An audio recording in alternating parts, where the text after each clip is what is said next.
Hey, gorgeous. I'm so glad you're here listening to another episode of the Happiness Hive podcast. I'm coming to you as a solo ep this week. I love the interviews. I absolutely love them.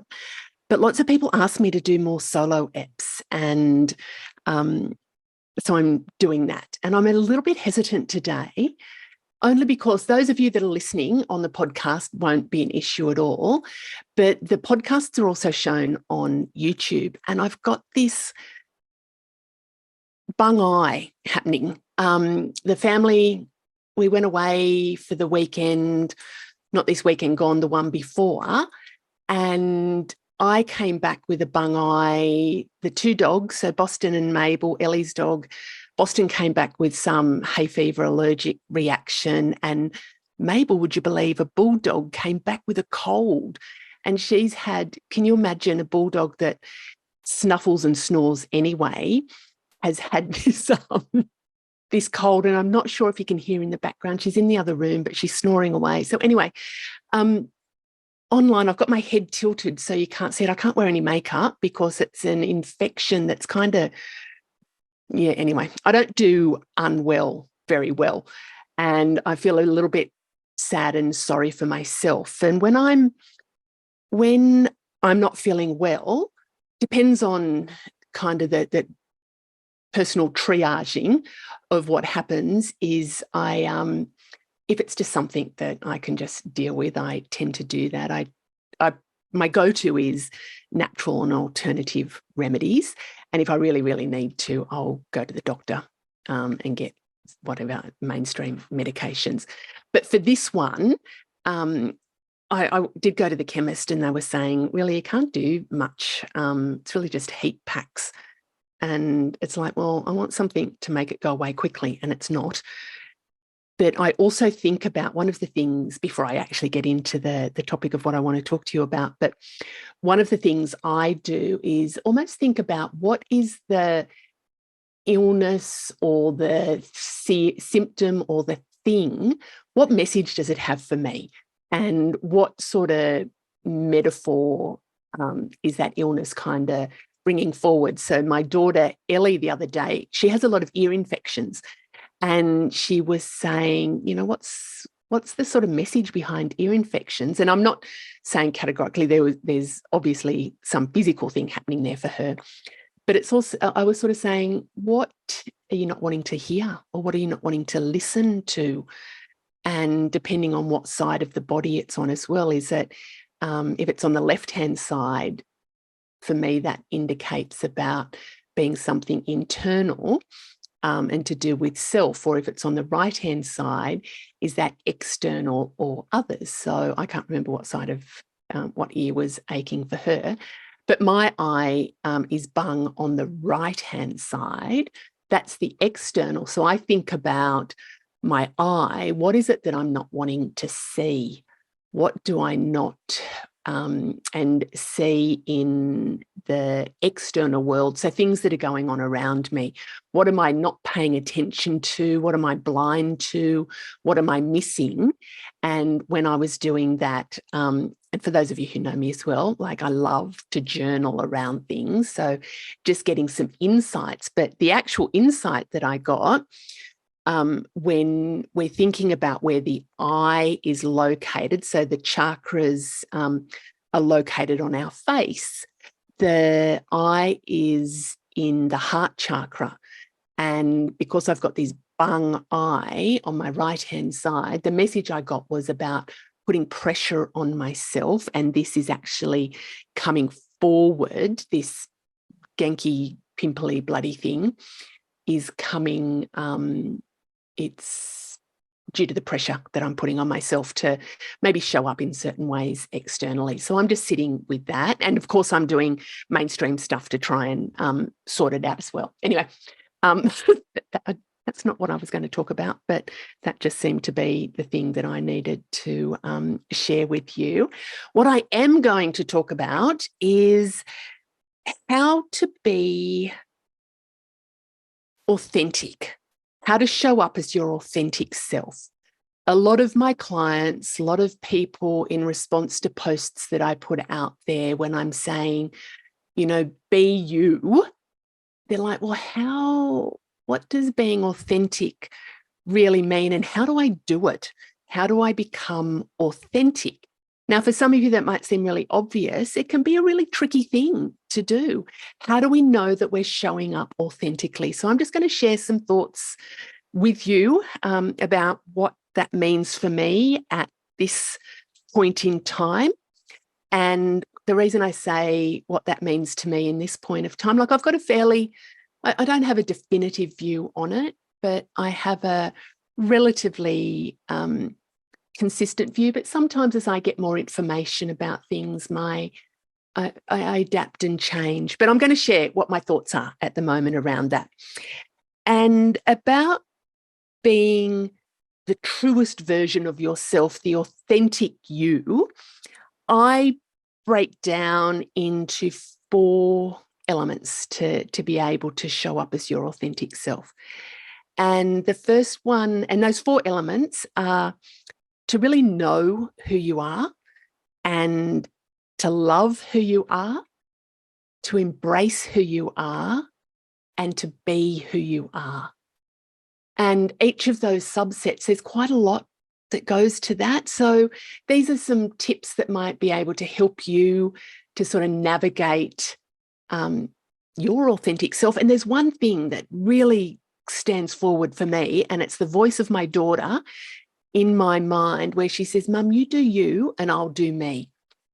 And my voice to you is, you do you and I'll do me. I'm about, don't try and be somebody else. There might be elements that inspire you, that there might be qualities that you'd like to emulate, happy days, but do it your way. Just because I'm sharing some stuff with you now doesn't mean the definitive of how you be authentic.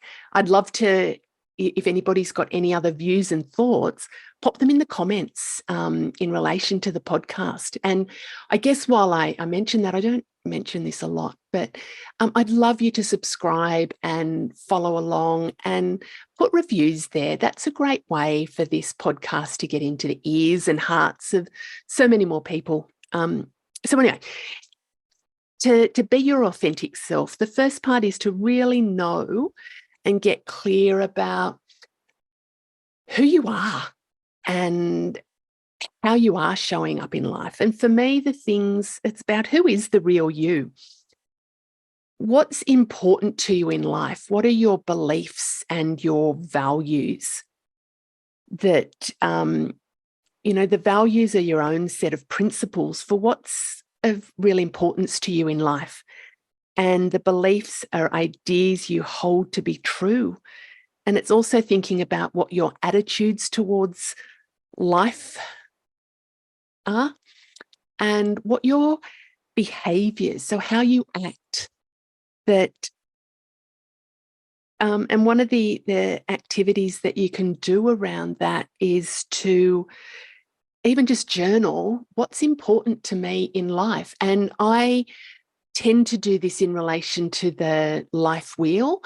I will share that in the show notes as well. I've got a happiness checkup, which has got a life wheel on it. I go through that life wheel, and for each of the 10 areas, and there's life wheels out there that you can Google, or you can just do it in relation to whole of life or different areas of life.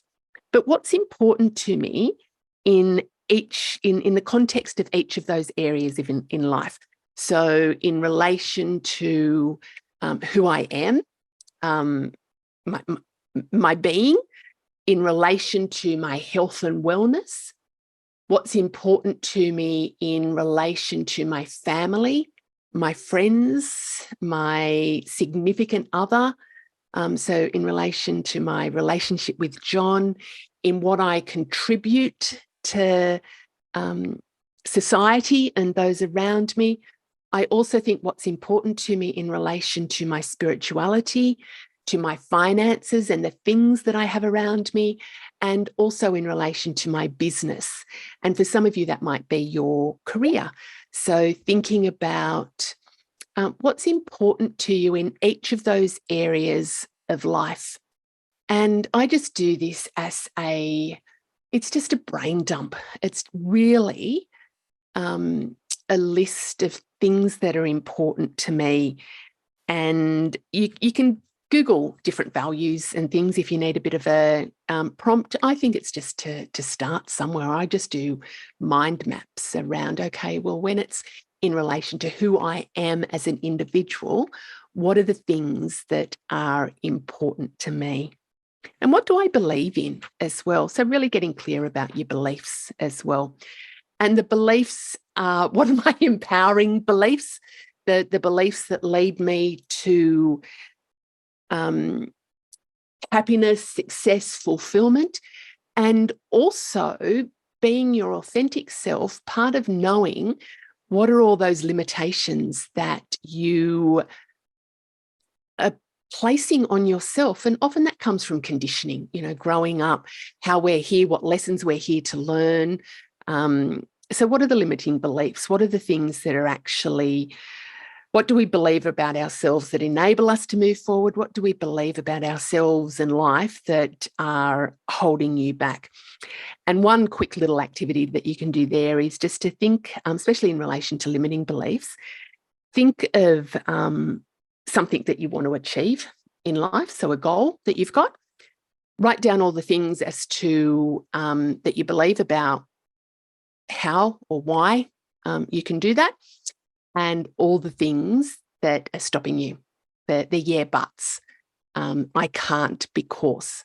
So if you write a goal and then write, I can't do this because, that will highlight a whole lot of your limiting beliefs. And sometimes it's easy to work on your own. I tend to, when I've got a limiting belief, going, okay, what do I need to know about this and how's it holding me back? And what do I need to do to reframe that thinking? Sometimes I can do that easily on my own. Quite often, that's where I need to somebody to help me. So I go to my coaches and my team to help me to knock over my limiting beliefs. And that's what I do a lot of in my coaching, and especially the Success Express strategy sessions. A lot of what's holding people back are their limiting beliefs. And it's just, conditioning. So it's about helping them to reframe that. So thinking about what your limiting beliefs are. And I also, and I'm not sure if I've got it here, but thinking about your passion and your purpose.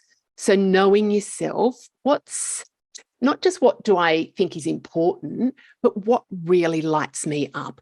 What am I here for in this lifetime? And sometimes being here, it doesn't have to be some grandiose, changing the world kind of things, or it could be. What you're here for might be to be a really nurturing, caring, lovely listening soul for other people. That could be what your purpose is, to be here. And there is a book, and I'm just going to pause the recording for 2 secs, and I'm just going to quickly duck and get the book. So I've grabbed the book, and it's Ikigai, The Japanese Secret to a Long and Happy Life. So this is about discover the Japanese secret to a long and happy life with the internationally best-selling guide to Ikigai. And so the people of Japan believe that everyone has an Ikigai. So that's Ikigai, and Ikigai is a reason to jump out of bed each morning. And what I really like, and on the back of the book, it's got a little diagram of Ikigai. This book is by Hector Garcia and Francesc Morales. So on the back of the book, it's got your Ikigai is a cross between, it's a combination of your passion, your mission, your vocation, and your profession. So it looks at what are you good at, what you love, what the world needs, and what you can get paid for. So it's a combination of those elements, and that's actually quite a nice way of looking at what your passions and your purpose are. So that's certainly also thinking about your authentic self and how you want to show up.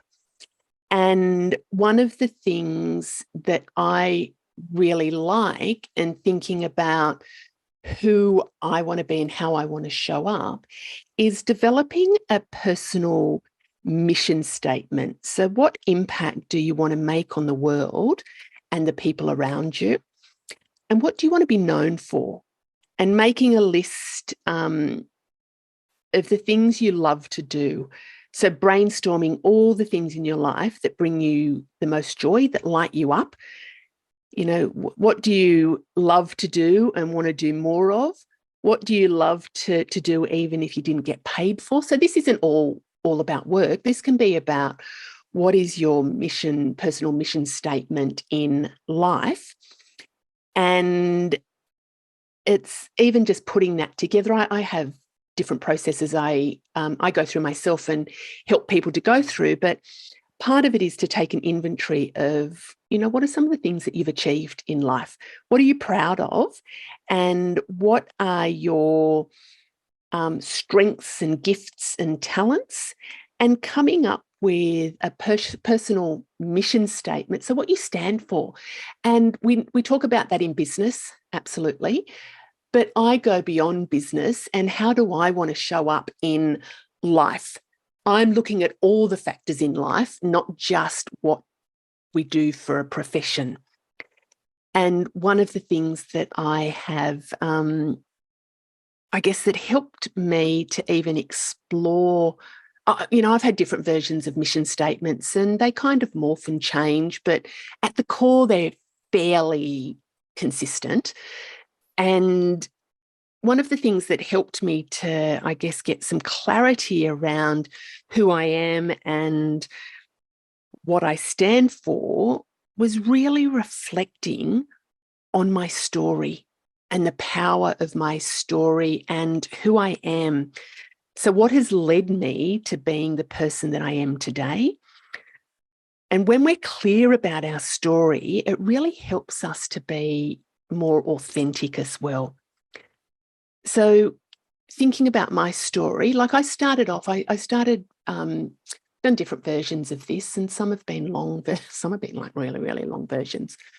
But it's like I grew up, I was born in Penrith. We moved to Young when I was, I think, about 4, and grew up there to a loving family, great life, until that shit day when, you know, mum passed away suddenly, and that just changed my life forever. And then I wrote about, you know, what life has been like since then. And I could really look back and it was very cathartic. Oh my gosh, that was so cathartic. But I could look back on the key points in that story and looking at what are the common themes and what were my breakthrough moments, and looking at where am I now, and even thinking about what my plans are for the future as well. So just the threads that run through my life and the significant ones that really help me to get clear about what I'm here for, but also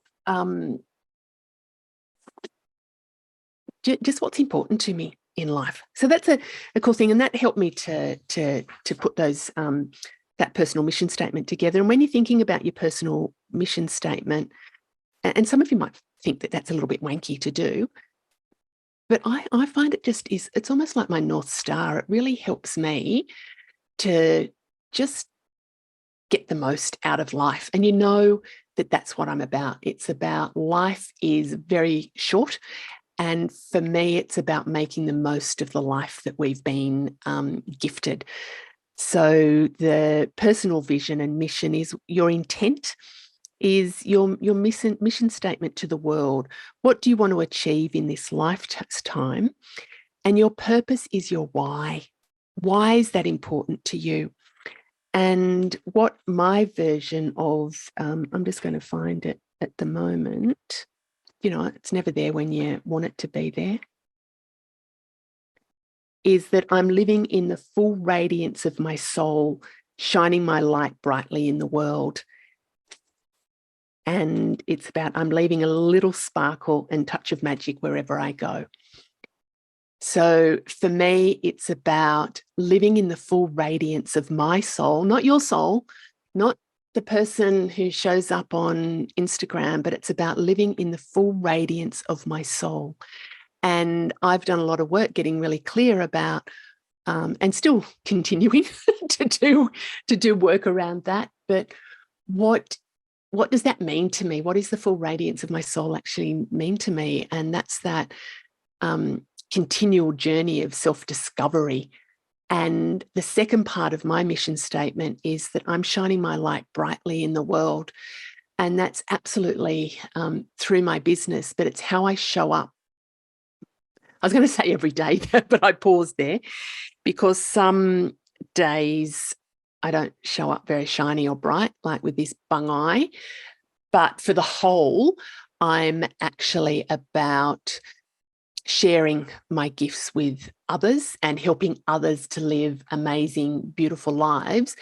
And what that also means for me about I'm leaving a little sparkle and touch of magic wherever I go. That's certainly through what I do in my business. But even when I'm having a coffee with a girlfriend or I meet somebody, bump into somebody, random stranger in the lift or somewhere, how can I help make their day a little brighter? And, doesn't mean that I always do that, but that's kind of my overarching what I'm about. So I'd love to hear if you have a personal mission statement. It might not be as fancy as that, but what do you stand for, basically? What's important to you? I'd love to hear. Love, love, love to hear. So what do you want your life to be like? Who are you? How do you want to show up? What goals and dreams do you have for yourself in your life? What difference do you want to make? And why is that important to you? So I guess that second part of why it's important to me, my why is my mum passed away at the tender age of 36. I was 12. That was shit. Life, that was not fair to her, to me, to everybody involved. So life is really, really short. And I want to make the most of every element that I can and, really to make the most. And when we get back to values and why is health important to me, I want to be here for myself so I can, participate in life. But I want to be here for my kids, their kids, when they eventually have them. Henry and Ellie, if you're listening, hurry. But I want to be here. I reckon I've still got lots of years left. I want those to be good years. My dad didn't have a healthy older age. John's mum was not overly healthy in her senior years. I want to be. There's been a bloody shock the last probably 6 weeks. 3 kids that I went to school with, so I'm 57, 3 kids have died. Kids, here we are, 57. Kids that I went to school with died suddenly. One gorgeous, gorgeous, gorgeous woman, 56, died of a heart attack. The woman I was sitting next to at her funeral died the week after that of a heart attack. And a guy who was born on the same day as me died from unhealthy living, unhealthy living. So it's really important to me. Life is beautiful. Life is here to be lived. It's really important for me to live life and make it the best that I possibly could make it be. So that's my why. That's my driver in life. And I also think, so a lot of that knowing yourself, it's introspection. it's reflection, it's self-discovery. It's not just sit down once, done, I know who I am. It's an evolving journey. And for some of you, you will be much clearer than others just for the sheer fact of who you are and how you're showing up in life. And others might mull over it like I do. I'm here. It's all about growth and transformation for me. So I'm always looking at how I can, like who I am and how I'm showing up and what I can do even better than what I did before. Do you know what? I'm learning some really cool stuff at the moment. Like I just love all the different modalities of how we do life and astrology. So I'm learning more about that. I'm kind of just a bit of a fascinated by it, but don't know it a lot. But some stuff that I'm studying at the moment, Saturn returns. So Saturn's about our identity. And it takes 29 and a half years to orbit the sun. So when we are 29 and a half, it's back at the position it was when we were born. And it tends to be a bit of a renewal happening. And I was reflecting on that because I reckon I was around my late 20s. So it's sort of Saturn returns happens sort of 27, early 30s-ish. That's when I made big changes in my life, in that sort of mid to late 20s, when I made that commitment to myself that I no longer wanted to live in that sad, numb, fearful place, that I wanted to make the most of life. So that was in my late 20s, early 30s. And I'm in the second lap of Saturn returning. So I'm 57. I'm right in the middle of it, having done its second lap around the sun. So I'm going through more transitions and transformations and evolution. And I can feel that. I can feel that shift happening. And it's an interesting one. It feels really, really profound, but really subtle. So just stay tuned. Let's see where that leads. So anyway, so that's about knowing you. It's really diving deep. I do a lot of it through journaling. I do a lot of it through connection with spirit, a lot of contemplation. And it's my life's work. I think about my evolution is my life's work, and my life's work is helping other people as well. So know who you are as part of being your authentic self. Then the second element is to really love who you are. And I'll be honest, this has been a bit of a struggle for me on my journey, that it probably wasn't until maybe the last 10-ish years that I could say that I really love who I am. There was a lot of when I was younger, and there's been pockets of not really liking and being really critical about who I am. A whole lot of limiting beliefs and fears and body image and just how I'm showing up was very, very critical. And I found it really hard to even, it's just like, oh, I like lots of me, but not all of me. Like I don't really like, and a lot of it was to do with body and appearance and expectations. I'd be very, very critical about how I was showing up in a professional sense as well. So it was probably 10 years ago that I did some, and it was a Louise Hay mirror work that I did, where she just got you to look in the mirror, in the bathroom, in the nud, and to say, I love you. And just to shut up and not to say, yeah, but just to say, I love you, to look in your eyes in the mirror and I love you. I couldn't do it. I would look in my eyes and go, yeah, you're kind of okay, but not loving. Love was a hard thing for me to say about myself. I could love John and the family and external, but when it was about giving myself love, found it really, really hard. So I persevered with that. I set myself a challenge for 30 days to show up every day and to say, I love you. I love you. And there was one day, it might have been about day, oh God, I can't remember. I've got a journal somewhere, I'm sure. One day, maybe about day 15, where I looked in my eyes and I just went, oh my God, I love you. And I'm going to do it now. I can remember that it was such a profound beautiful experience where I could feel it through my whole DNA that there was this shift. Oh, gosh, I've got goosebumps now. There was this shift when I looked in the mirror and I just went, I love you. I really, really deeply love you.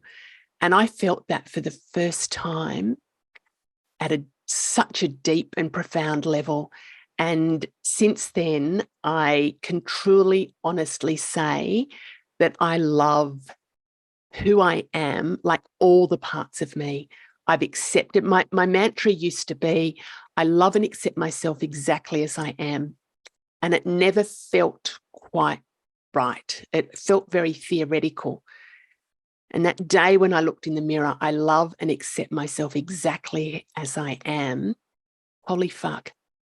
That was so profound. So being your authentic self is loving and accepting yourself as exactly as you are, not wanting to be something better or different or, there's nothing wrong with aspiring to be more and reaching a new level, but it's about accepting where you are and loving where you are.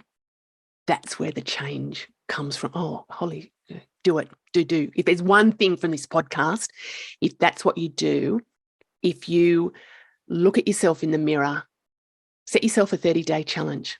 Actually, do 33 days. And you're creating new neural pathways, and look at yourself in the mirror, look at yourself in your eyes, and just tell yourself that you love you. And just notice. Some of you might do that now, and you might already feel that. So anyway, so loving who you are and loving all the parts of you. One little activity, and I've done this in masterclasses that I've run as well, is to draw a picture of yourself, like just freehand, and just draw a picture of yourself and how you see yourself in your mind's eye, and then describe yourself, and then get your kit off and have a look in the mirror and see how your drawing compares to how you look. Because often our thoughts about ourselves are very distorted. They're not real. Maybe even ask feedback from others. How do they see you? But no, don't do that. No, actually don't. Delete. That can be useful feedback, but sometimes we're wanting that validation from others. We're wanting validations from ourselves. So you can write yourself a love me letter. I've done that before. That's been really cool. Just to be able to, just all the things you love about yourself. Go wild. Just all the things. You can share it. This is for you. This isn't sharing with others. Just all the things, those things that you haven't told yourself that you love about yourself. And in loving yourself, it's about speaking those words of kindness. Just really watch what you say to yourself. Even I'm hesitating, like today, when I was sharing before about that day when Mum passed away, I'm trying to train myself out of saying that was a shit day. Do you know what? It was a shit day. But the language that I used, it changed my life. It absolutely changed my life. But I really try. I used to refer to a lot of stuff that happened in my life as shit. I try not to do that now. I try to just honor it just happened. And the meaning that we place on things can be limiting, can absolutely be limiting, but it also can be really empowering as well. So be mindful of what you're saying to yourself, and just speak words of kindness. Just speak words of kindness to yourself, and be kind. Not just speak words of kindness, but follow it up with actions as well. That's about being authentic. Is it congruent with what you say is important to you? Are you doing the things? So if you say, self-care and loving myself is important, and then I'm really critical about who I am, maybe there's some incongruency there. So know you, love you. The third element for me is about embracing who you are. This is more than just loving who you are. This is about really visualizing who you want to be and how you want to show up, and definitely loving her. But it's that rewiring the brain and putting yourself, creating those new neural pathways. So this is about creating daily habits. When I said about looking in the mirror for 33 days and telling yourself that you love yourself, that's helping to rewire your brain and create new neural pathways. Setting daily habits, and they can be micro habits, because micro habits help become bigger. Macro habits don't, or you do how you do it. But I find that if I set myself up to do all this big major change in my life, that doesn't work for me. I'm better at doing sort of some incremental stuff and allowing variety. I need some structure, but I don't need too much structure. If you put too much structure on me, I feel limited, but I need some structure to help me to just make it easy into my day. So I'm on a bit of a health kick, health restart, and really just being mindful of what I'm eating. And I'm not disciplined around that. I just find that a bit tricky. So I'm putting some structure. I'm doing some meal planning and meal prep, and it's easy. Like, did a beautiful, oh my God, it was so good. A veggie and ham soup in the slow cooker. So 24 hours it was cooking for. It was delicious and so good. But it needed to have that little bit of, I needed the structure to be able to make sure I had the ingredients so I could cook that. So part of embracing who you are is also an extension of that kindness, is just really forgiving yourself for anything that you need forgiving for. I was talking to somebody yesterday and they were talking about being really tough on themselves about expecting to be perfect all the time.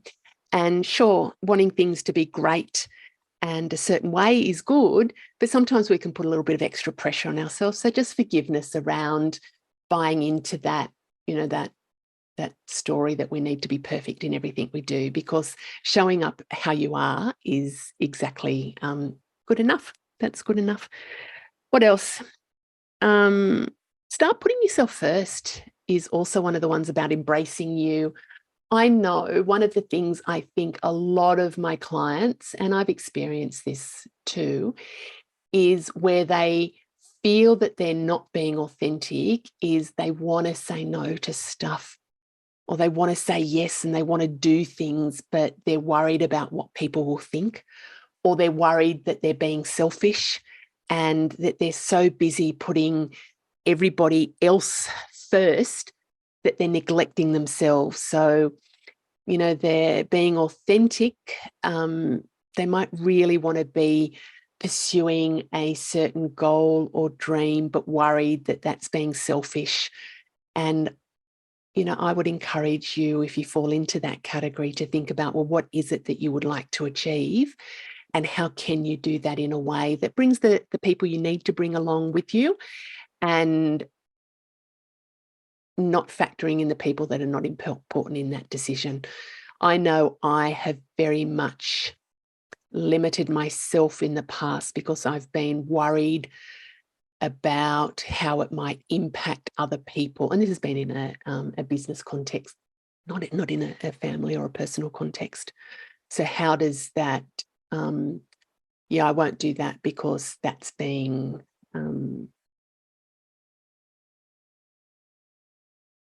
putting other people's needs ahead of my own.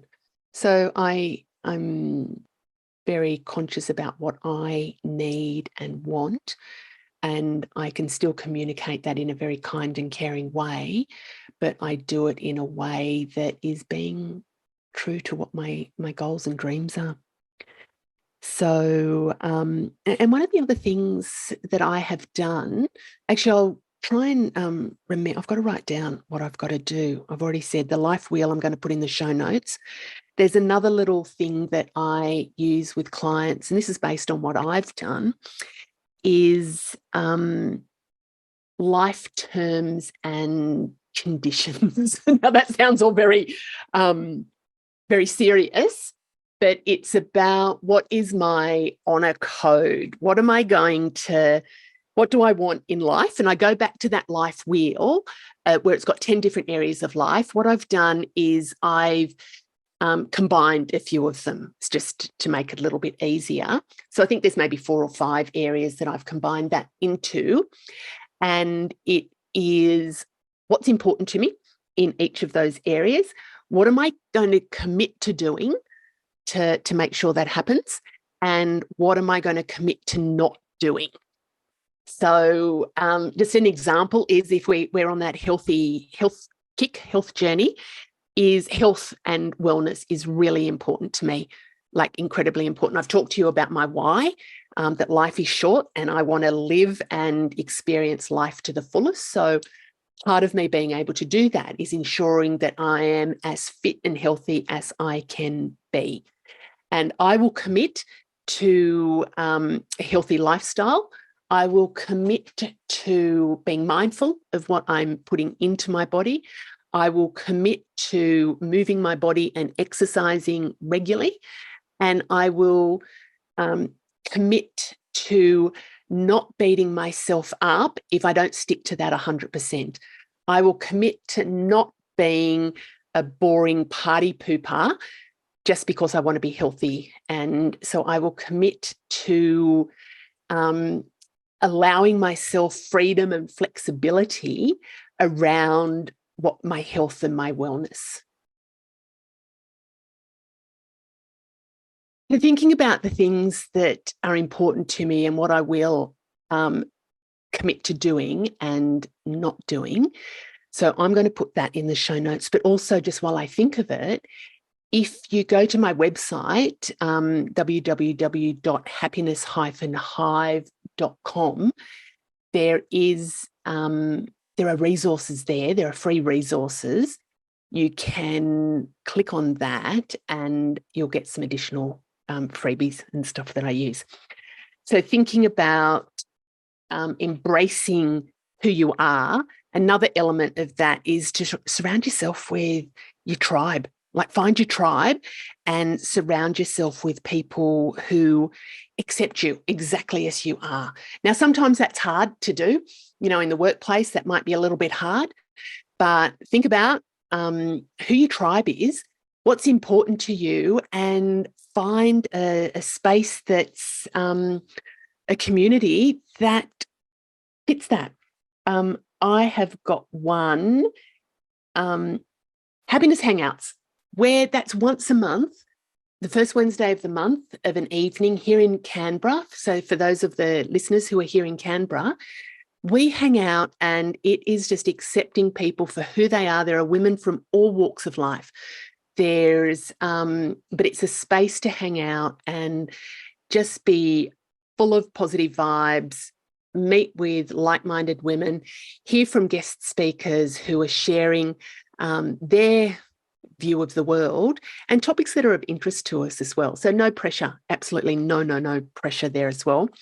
And one of the other things I think about being your authentic self is embracing your vulnerability and embracing your imperfections. Oh my goodness, I am the queen.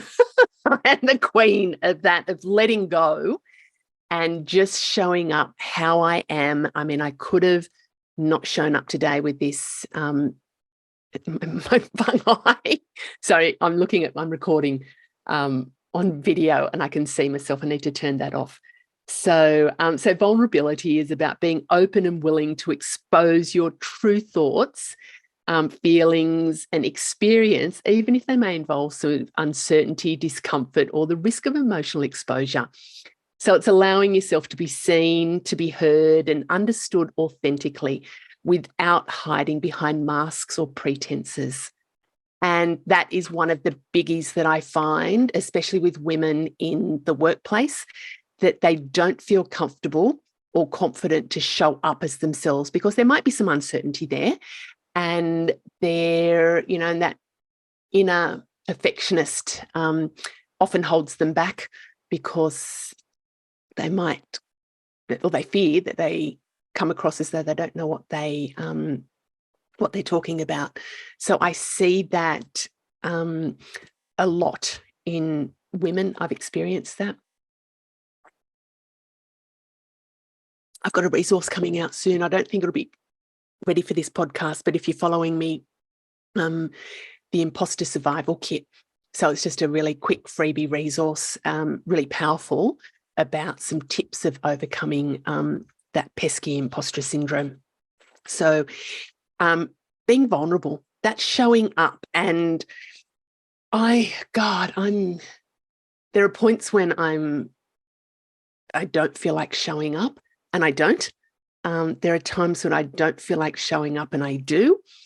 And I think one of the things that I've learned is that vulnerability piece is powerful because it's me showing up who I am. Now, I'm not spilling my guts about every, there's a line.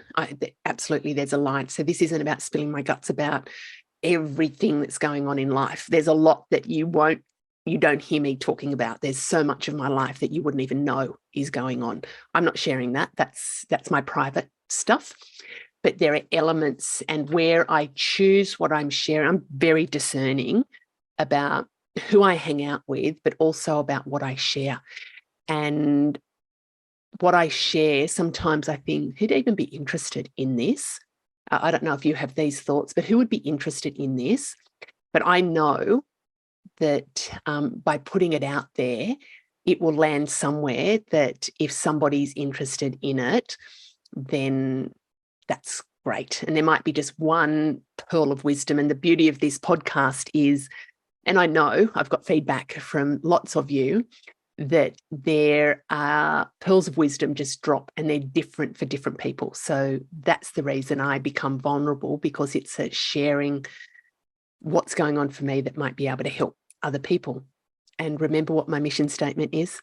It's about shining my light and shining that for others. So the vulnerability piece. And then the last element is, so know you, love you, embrace you, and then be you. That's about being authentic. So there's not a huge amount to say there, but to live life on your terms.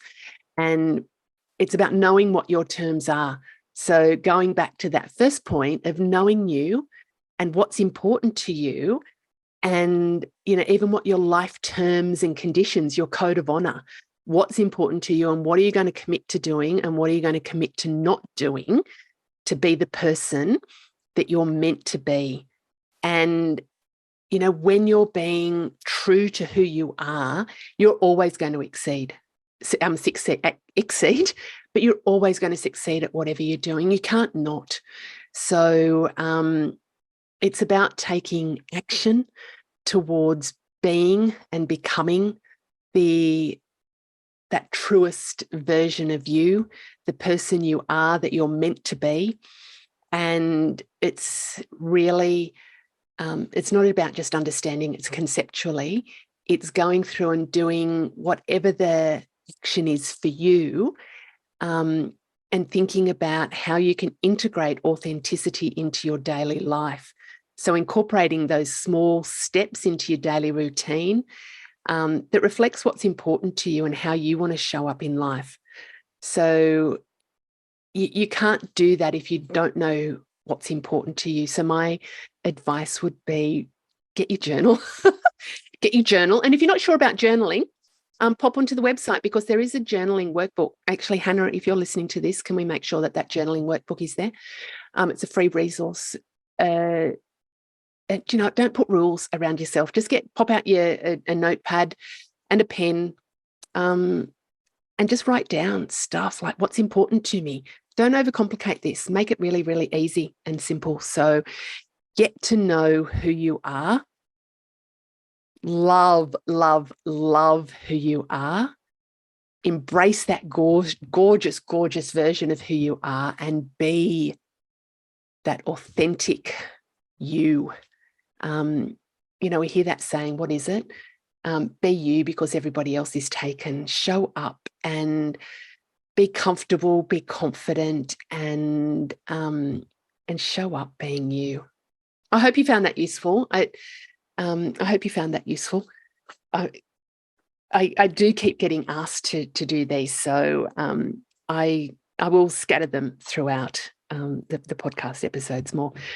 A couple of things. There's some things that I would love to share with you that I'm working on at the moment. I love when things interest me. I love to go really deep, and I'm getting my head around human design and gene keys at the moment, which are just so fascinating to me. It gives real insight. If anybody's wanting to do work around finding your authentic self, that is a really, really powerful tool. So I'd love to connect with you around that. It's just a beautiful, quite complex and in-depth, but looking at who you were born to be and just breaking that down. I've had some very, very cool insights from that. And that's where the Saturn return stuff really stood out for me. And what also stood out for me was my path and my journey. Like, I know, and I've referred to it before as my calling. It's my life has worked out a certain way, and I know that is bigger. It's beyond me, this physical form of me. And even through the human design, there's been some insights as to what I'm really here to do. And it's not just about helping people to live their best lives, but a big part of that is really helping people to overcome their limitations and to be limitless. So I've got, oh my gosh, I'm so excited. So I'm working on some programs at the moment that, and one of them's about being limitless. And I've got a beautiful program that's going to be coming out in the new year that, oh my gosh, I'm just so excited about. I really am putting a lot of thought into how I can help women to live their best and most beautiful lives. And I have a lot that I have to offer, and I'm sort of packaging that up. So anyway, super, super, super excited about that. So thank you very much for listening. I'll pop those bits in the show notes so you can download those resources. Pop over to the website, happiness-hive.com. There's free resources there.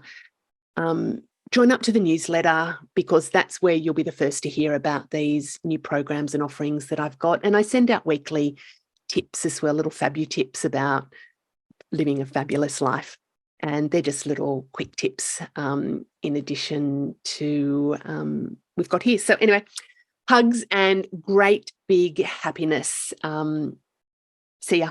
Bye-bye.